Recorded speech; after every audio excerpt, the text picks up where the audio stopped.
everyone, it's Cathy Zielske. Welcome back to my YouTube channel. Today I've got a new YouTube series wherein I'm going to make two cards. One is going to be really simple and one is going to be a little, how does one say, less simple? The idea being one card might take you about 15 minutes. The other card, hard to say. I'm going to make two very different cards using supplies from one company. The supplies won't necessarily be the exact same supplies because I want the cards to be really different. One is going to be basic and one is going to be brilliant. You said that. I didn't say that. I think what you'll find interesting in this video is that for the basic card, I was all in, knew what I was doing. When it came time to stepping up my game, let's just say we had a few problems. But I hope to show you in this video how I pivoted, saved the card, went in slightly a different direction. But again, one is very low time investment. The other, it took me a while. So stick around. Those two card projects are coming up next. So here's a quick peek at the simpler of the two cards. This card is so simple, a little pattern paper, and there is a surprise inside that you're going to have to stick around to see.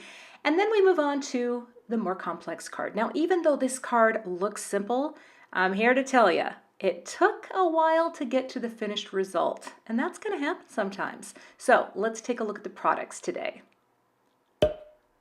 These are all new products from My Favorite Things Stamps. I've got a cute pattern paper pad. I love when companies put out a coordinated collection. Got my little Hey Ghoul ghost die, and it also has the sentiment. For the other card, I'll be using the Boo Crew stamps, and there is also a coordinating die set that you can purchase for these. I've got that. I've got the Haunted House, which I really did have grand plans for this. But we're going to have to see. Did those plans turn out? And Rolling Clouds. Now this would be fantastic for any cloud scene, but I'm going to use it to create a decidedly spooky sky. For my sky, I'll just use some distress inks. I'm also going to throw in some black soot, although as you will see, I have no idea why I chose to do that. Let's get started. I'm grabbing a die from one of my favorite die sets. This is the A2 Layers die, and I thought it would be great to cut a bunch of rectangles from this pattern paper to put behind my ghost. I had in my mind what this card was going to look like from the start. There are so many cute little patterns in this pad. It's a lighter weight cardstock pattern paper, so it's really easy to cut out. I pulled a few that I liked and then just lined up the die right to the edge so that I could save as much of this paper as possible. Running that through, rectangle number one is done, and I'll go ahead and cut out the rest off camera so that I have a bunch of little pieces of pattern paper all cut to the same size, ready for my card project. Got my ghost here, and I'm going to cut this out of some Neenah Solar White Classic Crest. This is the 110-pound weight. I thought it'd be nice to have my ghost have some sturdiness. And then I grabbed a little scrap of black cardstock. This is Simon Says Stamp black cardstock to cut out the eyes and the sentiment as well. I pop those out. I just like to inlay different colors, so I cut out from cardstock to inlay for my ghost. Now to inlay, I take a little piece of micropore tape, flip over the ghost, pop it on the back side, press that down, and then I can just pop in the little smile and the little eyes. I'll just pick it up with my little sticky tool, my pick-me-up stick, and pop them in. I like this inlaid look, and I have the scraps of cardstock, so there you go. Ghost with the most. I'm going to prep my card base. This is going to be a US A2, which is 4 1/4 wide by 5.5 inches tall. Press that down, and I like to tape my card bases closed so they stay flat while I am adhering my elements.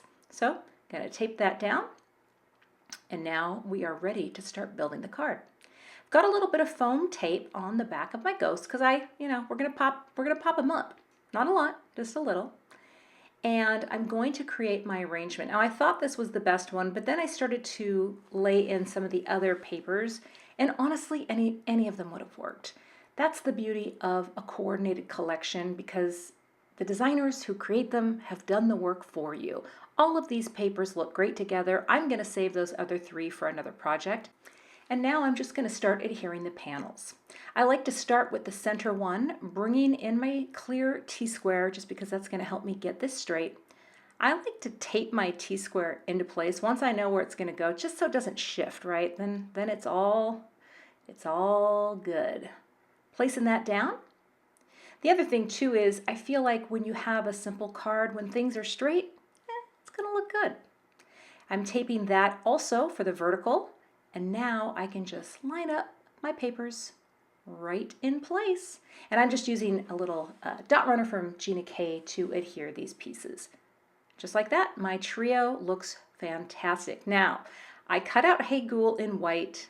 I looked at this and it just felt busy. So I grabbed some press and seal. I took the other Hey Ghoul, lined it up just right, decided to pick this up with the press and seal, and here's what we're gonna do. We're gonna gently lift it up. I'm going to bring in my liquid adhesive and just add a little bit to the back. I had to put some white cardstock behind that because I could not see what I was doing on that black mat. And then I'm gonna open my card. Now, a lot of people ask me, Cathy, don't you do sentiments on the inside of your card? And the answer is yes.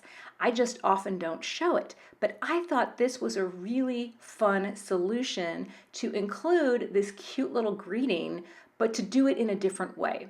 So I just burnished that down, gave the glue just a couple minutes to set, and just like that, I have an adorable sentiment on the inside of my card.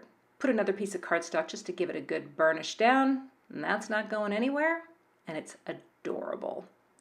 All right, popping up the ghost, and I really love how the ghost just breaks those 3 rectangles and extends into each one. It's so cute.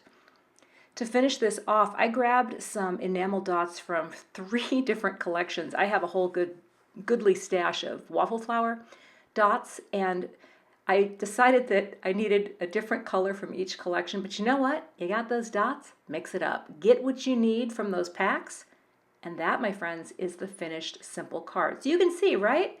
Super simple, doesn't take long. Oh, now I could have stopped there, but I did not. So let's move on. Card number 2. I knew I wanted to have a purple sky. Now I'm speeding up a lot of the clips in here because if not, well, we're going to be here till Halloween. And this is, I'm posting this in August, so we're going to be here a while. Gotta speed it up. But the thing I like about cloud stencils in general, it's kind of hard to mess it up. I mean, even if your ink blending isn't great, you just flip to the other side and blend. The thing that's cool about this stencil is just that lovely kind of wild organic edge. It's not just a bank of clouds. You've got all kinds of options on the different sides. Now, why I brought in black soot, in my mind I thought this was going to look great. And in theory, it could have, but you're going to see. I had to change my mind. I did take a little of the excess black soot though and run it all over the panel just to make it look, well, spooky. Next, I cut out the house and the tree, and there's 2 little wood panels that I ended up not using at all. But I got everything cut out, right? Got my little spooky house because the house is adorable. It's adorable. I just didn't quite know how to make it work. But while I had the die cut machine out, I cut my cloud panel down because I did want this to be a little bit smaller. And I also cut out some gray cardstock because I wanted to create an area that could have served as the ground. So I had the panel, and then I just took a hill die. This is a stitched die from Fawn to create this little stitched hill because I thought I need something to ground the house, right? The house can't be floating in the sky, really. I mean, unless it's a Wizard of Oz tribute. I added cardstock to fill in the windows and the door with orange and gray. But you know what? I did not love this. Even floating in the clouds without Dorothy, right? It wasn't working. So I cut out another hill out of black cardstock. And then I thought to myself, okay, you'll love the tree. The tree on the hill is fantastic. Let's go in this direction. So I die cut the panel even smaller because I was trying to get rid of the black clouds that I had added in there. See, again, you live and you learn. But next it was time to move on to my cute little vampire. I knew I wanted a vampire because I love vampires. I'm a fan of the Twilight series. In fact, for many years as a child, this was what I was every year for Halloween until I discovered the joys of dressing up like a bee, but that's a story for another day. I wanted to keep this simple. Now my Copic skills, they're small, and they're small and they're growing. And in fact, I will link to a video I just shared with a free download that helps you practice coloring, because I'm very much still a practice Copic colorer. But I thought this turned out really nicely. I just wanted a very simple purple. I didn't even use the darker color, right? Just didn't even, not even going there. Blending out the shirt, I thought that was good. Coming in with his little cape bat wings and doing this with the T5, this pen was so juicy that I couldn't even go all the way to the outline of the stamped image because I could feel the ink just flowing from the pen. That's going to happen sometimes. I added a little bit of shading, just a little, with the darker color here, this T8. Just kind of had a little bit. This was as fancy as I got, right? I don't always go all in on the blending because I'm not really sure it's going to work, but I thought this turned out pretty fine. Shoes are black, pants are gray, nothing fancy, no fancy pants, thank you. And then I added the same gray into his upturned collar. Although I did forget a little bit of coloring, but we'll come back around. We're going to get that. For his hair, I decided that my miniature Edward would just have black hair. Notice how I've already claimed him as a member of the Cullen family, but I didn't want any shading. I just wanted black hair. Again, for me, if I keep it simple, I'm probably going to be happier with the results. But at this point, I think I was already, this is edited down. I think I was about an hour into the card. So you can see card 1, really simple. Card 2, taking a little more thought. I like to use E000 for skin tones. It's colored in his face and his neck and his arms, then came back in and hit the little bit of the cape area that I missed. It probably should have been the darker color, but you know what? No one cares.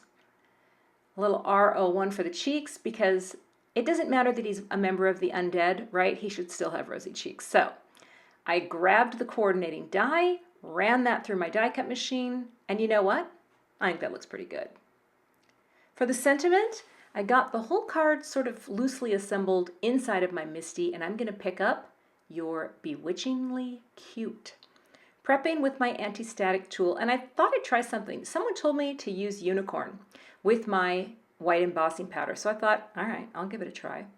Inking it up, because it's a pigment ink, right? It doesn't dry as quickly, so pressing that down, lifting it up, and I sprinkled on my powder. Now, honestly, I'm not sure if I would do this again. I don't know if it made any difference at all. In fact, the one thing I noticed, which had nothing to do with using that ink, I must not have powdered up this paper because it had so much excess powder. You're not seeing half the time that I spent getting it all off. It was just sticking. It did not want to come up. Dry brush, a very good tool to have on hand. And when I heat set it, I thought, well, I don't know if it looks any different than had I used just embossing ink. But you know what they say, live and, well, I adhered this panel with a little dot runner to my clouds, and that looked good. I covered up the gray, but for some reason I had it off. It wasn't really lining up perfectly. So I, again, in an effort to salvage this project, I just trimmed it down a little bit on each side where it wasn't quite lined up. This is how we save a card, friends. This is how we do it. I added foam tape to the back of the panel, and I've already got a note card here ready to go. Popping that down, now that started to look good already with the white framing margin space. You know me, I love a good common margin. I'm going to link to a video I did on those too, because common margins, they frame out most of my cards, and I just think they add an elegance. Popping up the tree, popping up little Eddie Jr. And that, my friends, is card number 2. And I don't know, I love this one too. It just took a heck of a lot longer to get there. So there they are, side by side. What do you think? As you can see, they're both really clean and simple, but sometimes clean and simple is really quick, and sometimes not so quick. Be sure to let me know which one you liked best in the comments below. Thanks so much for watching today. I would love to have you become a subscriber to my YouTube channel. And if you do subscribe, be sure to hit the gray bell below the video so that you don't miss the next time I post. Here are a couple other videos that you might be interested in watching. Thanks so much and have a great day.